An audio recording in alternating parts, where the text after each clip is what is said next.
Assalamualaikum warahmatullahi wabarakatuh. Perkenalkan saya Audrey Zaki. Di sini saya akan membuat tugas video yang mana tugasnya itu membaca e-book untuk pemrograman mobile. Langsung saja kita masuk ke e-booknya yaitu di bab 8. Bab 8 ini kita masuk tentang networking dan API talking to the cloud.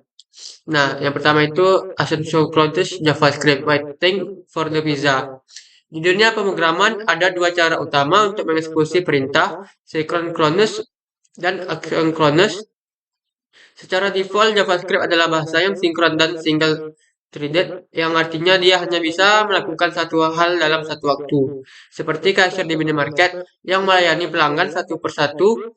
Jika kasir tersebut harus memasak mie instan untuk satu pelanggan dan menunggu 3 menit sampai matang sebelum melayani pelanggan berikutnya, antrian akan mengulang panjang dan semua orang akan marah. Dalam konteks aplikasi ini disebut refresh atau aplikasi macet total saat sedang mengambil data dari server. Layar tidak bisa disentuh, animasi berhenti, dan pengguna mengira aplikasi rusak. Inilah mengapa operasi yang memakan waktu lama seperti mengambil data dari internet harus dilakukan secara asinkron. Asinkronus JavaScript bekerja seperti memesan pizza di restoran. Kamu main treat, datang ke kasir, memesan pizza, mendapatkan nomor antrian. Dan kemudian kamu bebas duduk, ngobrol, atau main HP sambil menunggu pizza itu dipanggang di dapur. Nah, kamu tidak berdiri mematung di depan kasir sampai pizza matang. Ketika pizza selesai, pelayan akan memanggil nomor antrianmu, promise resolved, dan mengantarkan pizza tersebut ke mejamu. Mekanisme dapur terpisah ini memungkinkan aplikasi React Native untuk tetap responsif melayani interaksi dengan seperti scroll atau top. Sementara proses pengambilan data yang berat sedang berlangsung di latar belakang. Konsep teknis di balik dapur ini adalah event lock JavaScript mendelegasikan tugas berat seperti network, request ke sistem operasi atau browser API, lalu menjatuhkan eksekusi kode baris berikutnya tanpa menunggu. Ketika tugas berat itu selesai, hasilnya dimasukkan ke dalam antrian tugas. Event lock terus-menerus memantau apakah main thread sudah kosong. Kalau ya, ambil tugas dari antrian dan dijalankan. Inilah mengapa console log diikuti set timeout, dan console log akan mencetak A, lalu B, baru kemudian hasil set timeout. Meskipun waktunya kok 0 detik, pemahaman tentang urutan eksekusi ini sangat vital agar kamu tidak bingung kenapa variabel datamu masih kosong. Padahal kamu baru saja memanggil fungsi fetch. Dahulu menangani proses, asinkron ini menggunakan teknik yang disebut callback yang sering diberujung pada callback hey, struktur kode yang merujuk keadaan yang sangat dalam dan sulit dibaca. Kemudian muncullah promise, sebuah objek yang mewakili nilai yang mungkin belum tersedia sekarang, tapi akan ada di masa depan. Promise punya 3 status pendek, sedang diproses. Fulfilled berhasil dan rejected gagal. Ini jauh lebih rapi tapi masih membutuhkan rantai. Then dan catch. Yang kadang membingungkan logika alert program, revolusi sungguhnya terjadi dengan sinteks asinkron atau await yang membuat kode asinkron terlihat dan berlaku seperti kode sinkron biasa, dengan menambahkan kata kunci asinkron di depan fungsi dan await. Di depan promise, kita bisa menyuruh JavaScript untuk berhenti sebentar di baris ini sampai data selesai diambil. Baru ke baris berikutnya, kode mengambil linear, mudah dibaca dari atas ke bawah, dan penanganan error bisa menggunakan blok cricket standar yang familiar. Const data sama dengan await fetch jauh lebih manusiawi daripada rantai ten. Di React Native, pola async atau await adalah standar de facto yang akan kita gunakan di seluruh bab ini. Next, yang kedua ada fetch vs axios dan native vs specialis. Ketika ingin melakukan panggilan HTTP, kita dihadapkan pada dua pilihan populer menggunakan API bawaan atau menginstal petaka pihak ketiga seperti Axios. Fetch adalah standar web modern yang sudah tersedia langsung di lingkungan JavaScript. React Native tanpa perlu instalasi apapun. Kelebihannya jelas, ringan, tidak menambah ukuran aplikasi, dan didukung secara native. Untuk operasi get sederhana seperti mengambil daftar artikel berita, Fetch sudah lebih dari cukup. Kamu tinggal panggil fetch URL, lalu parse hasilnya menjadi JSON dengan respons JSON. Kesederhanaan ini membuat fetch menjadi pilihan favorit untuk proyek-proyek kecil atau tertera pemula. Namun fetch memiliki beberapa perilaku unik yang tidak menjebak pemula, terutama dalam penanganan error secara default. Fetch tidak menganggap respon error dan server seperti 404.font atau 500. Internal server error sebagai kegagalan derajat. Fetch hanya akan gagal jika koneksi jaringan benar-benar putus. Artinya, blockade kamu tidak akan menangani error. Maksudnya, kamu harus mengecek Properti respon, oke secara manual di dalam blok tree dan melempar arrow sendiri jika statusnya bukan 200 299. Ini menambahkan boilerplate kode yang harus ditulis berulang-ulang di setiap panggilan API. Di sisi lain, Axios adalah spesialis yang datang dengan baterai lengkap. Axios secara otomatis mengubah data respon menjadi JSON, jadi tidak perlu JSON lagi dan yang paling penting dia otomatis melempar error. Terus jika status respon di luar jangkauan dia kali-kali ini membuat alur penanganan error jauh lebih konsisten dan dapat diprediksi. Selain itu, Axios memiliki fitur interpreter yang memungkinkan kita mengingat setiap request atau respon sebelum diproses oleh komponen. Fitur ini sangat guna untuk menyuntikkan token autentikasi secara otomatis ke setiap header request atau menangani error token experience secara global dengan meredirect user ke halaman login. Axios juga unggul dalam fitur-fitur canggih lainnya seperti timeout, request jika server selalu lama merespon, dan pemanggilan request. Menggunakan Arbor Controller yang terintegrasi lebih rapi dalam aplikasi mobile di mana koneksi internet sering tidak stabil. Kemampuan untuk mengatur timeout sangat krusial agar pengguna tidak terjebak dalam status loading abadi. Meskipun Axios menambah sedikit ukuran aplikasi, fitur dan kemudahannya penggunaan developer yang ditawarkannya seringkali sepadan dengan biayanya, terutama untuk aplikasi skala produksi yang kompleks. Jadi mana yang harus dipilih? Jika kamu sedang membangun prototipe cepat atau aplikasi yang sangat sederhana dengan sedikit panggilan API, gunakan Fed. Itu cepat, gratis, dan ada di sana. Namun jika kamu membangun aplikasi serius yang membutuhkan manajemen, autentikasi, penanganan error global yang kuat, dan dukungan timeout yang andal, Axios adalah investasi yang bijak. Dalam buku ini. Kita akan mempelajari sintaks keduanya agar kamu fleksibel, tetapi untuk proyek akhir yang kompleks, kita akan merekomendasikan Axios demi arsitektur yang lebih solid. Pahami alatmu dan gunakan yang paling tepat untuk pekerjaan tersebut. Next. Yang ketiga itu ada seed effect atau the synchronization portal. Komponen Rek pada dasarnya adalah fungsi murni yang tugas utamanya adalah mengubah data menjadi tampilan UI. Namun, mengambil data server adalah operasi kotor yang disebut seed effect atau efek samping. Karena dia berinteraksi dengan dunia luar dan tidak sinkron dengan siklus render. Rek.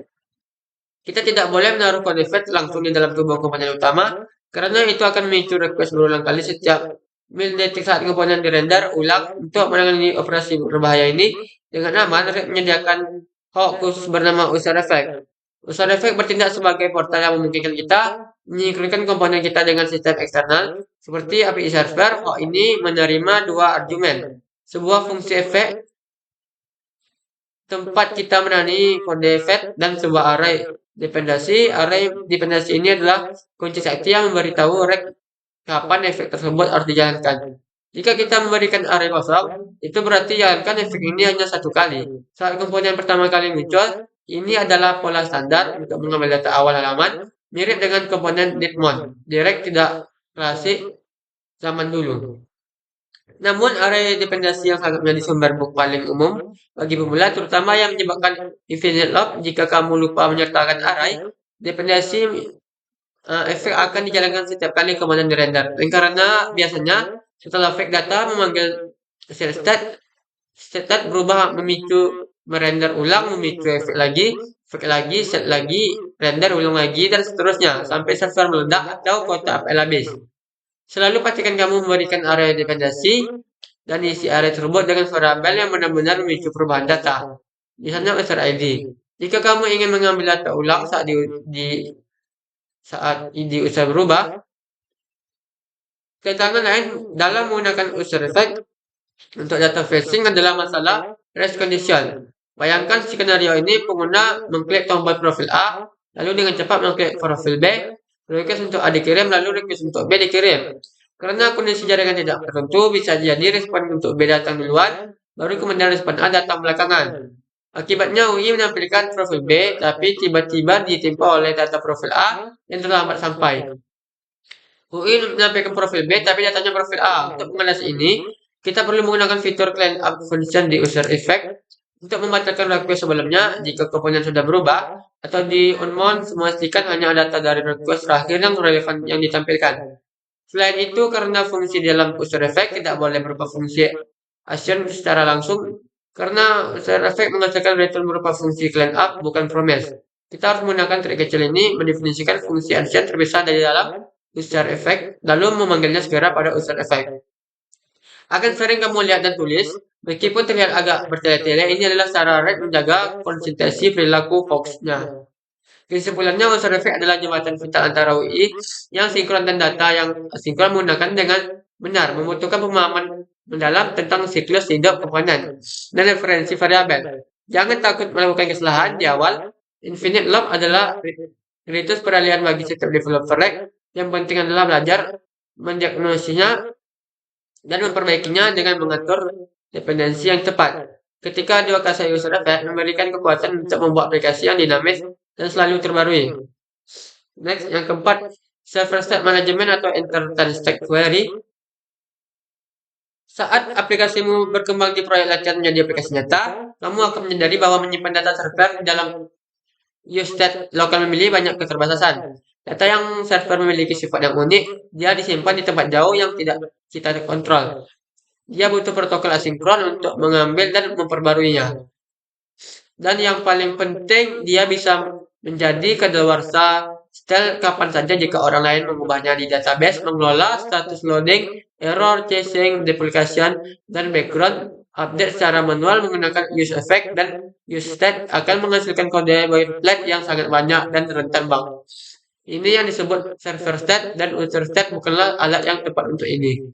Solusi industri untuk masalah ini adalah Tanstaki Query, sebelumnya dikenal sebagai Red Query. Pustaka ini sering disebut sebagai The Missing Data Facing Library for Red. Filosofinya sederhana, misalkan client state seperti status tema gelap terang, input from dengan server state data user daftar produk dan stack. Query mengambil alih tanggung jawab mengambil, menyimpan, dan memperbarui data server. Sehingga kamu bisa menghapus hampir semua kode isi efek. Fixing yang rumit ini dari komponenmu cukup panggil hot isi query, berikan kunci unik dan fungsinya, fixnya, dan dia akan mengambilkan objek berisi dan error secara otomatis. Setelah itu, fitur sihir dari Tanstaki Query adalah manajemen caching yang cerdas. Saat pengguna berpindah dari halaman A ke B lalu kembali ke A, Tanstaki Query akan menyajikan data dari cache memori secara instan tanpa loading sama sekali. Membuat aplikasi terasa cepat kilat di latar belakang, dia akan melakukan background reflect untuk mengecek apakah ada data di baru server. Jika ada, dia akan memperbarui UI secara diam-diam. Strategi Style with Refilled ini memberikan pengalaman pengguna terbaik instan seperti aplikasi offline, tapi akurat seperti aplikasi online. Kamu tidak perlu pusing memikirkan kapan harus menyimpan data ke variabel global. Pustaka ini mengurusnya untukmu. Fitur lain yang sangat berguna untuk aplikasi mobile adalah window focus refreshing. Saat pengguna meninggalkan aplikasimu untuk membalas website, lalu kembali lagi, dan Stack Query secara otomatis mendeteksi bahwa aplikasi menjadi aktif. Kembali memicu pengambilan data ulang ini mematikan pengguna selalu melihat data terbaru tanpa harus menekan tombol refresh. Manual bayangkan aplikasi saham atau skor bola ini memastikan harga atau skor selalu fresh begitu pengguna melihat layar kembali. Semua kecerdasan ini dapat secara gratis hanya dengan konfigurasi default. Dan Query juga menangani masalah duplication dengan elegan jika kamu memiliki 3 komponen yang berbeda di layar yang sama yang semuanya membutuhkan data profil user. Dan Query akan menyatukan ketiga permintaan tersebut menjadi satu request jaringan saja. Ini sangat menghemat bandwidth pengguna dan beban server. Tanpa pustaka ini, ketiga komponen tersebut memungkinkan akan memicu 3 request terpisah yang mubazir. Efisiensi jaringan adalah kunci performa aplikasi mobile, terutama di negara dengan koneksi internet yang mahal atau lambat. Mengadopsi Tanstaki Query memang membutuhkan perubahan pola pikir. Kamu tidak lagi memerintahkan aplikasi untuk mengambil data, melainkan mendeklarasikan kebutuhan data. Kamu menyerahkan kendali kapan data diambil kepada pustaka, namun hasil akhirnya adalah basis kode yang jauh lebih bersih, seringkali menghapus 30-50%. Kode lika facing dan aplikasi yang jauh lebih robot serta menembok aneh untuk bab ini. Kita akan mulai dengan user effect untuk memahami dasarnya lalu segera bermigrasi ke Tanstaki Query untuk melihat betapa drastis perbedaannya. Next, yang kelima adalah handling network status the UX of concurrency. Berbeda dengan aplikasi yang berjalan di server lokal, aplikasi mobile hidup di lingkungan yang penuh ketidakpastian. Koneksi bisa 4G atau 5G lambat atau mati total saat masuk lift atau terowongan. Aplikasi yang baik bukan hanya bekerja saat kondisi sebenar, tapi gagal dengan anggun. Saat kondisi buruk, oleh karena itu menangani berbagai satu jaringan error adalah bagian integral dari sistem yang terbuka, bukan sekedar renungan setelah coding selesai. Syarat pertama adalah loading chat, hindari menampilkan layar putih kosong secara data sedang diambil, karena pengguna akan mengira aplikasi macet. Solusi paling dasar adalah menampilkan indikator putar, tetapi standar modern lebih menyukai skeleton loading. Skeleton adalah kerangka abu-abu yang berkedip ini harus menyerupai tata letak konten asli yang akan muncul. Kotak-kotak untuk gambar dengan garis-garis untuk tag, dia memberikan persepsi bahwa aplikasi lebih cepat dan memberikan petunjuk visual tentang apa yang akan dilihat pengguna. Mengurangi kejutan data letak saat data tiba-tiba muncul. Status kedua adalah error state, jangan biarkan aplikasi crash atau diam saja saat request gagal. Tapi kan pesan yang informatif tapi manusiawi. Seperti yang gagal memuat data, cek koneksi kamu ya. Yang paling penting selalu sediakan tombol retrieve, coba lagi selain jaringan seringkali bersifat sementara. Memberikan pengguna kontrol untuk mencoba lagi, memudahkan mereka menggunakan investasi.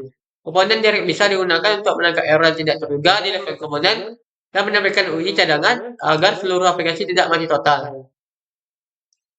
Status ketiga adalah empty state atau kondisi data kosong.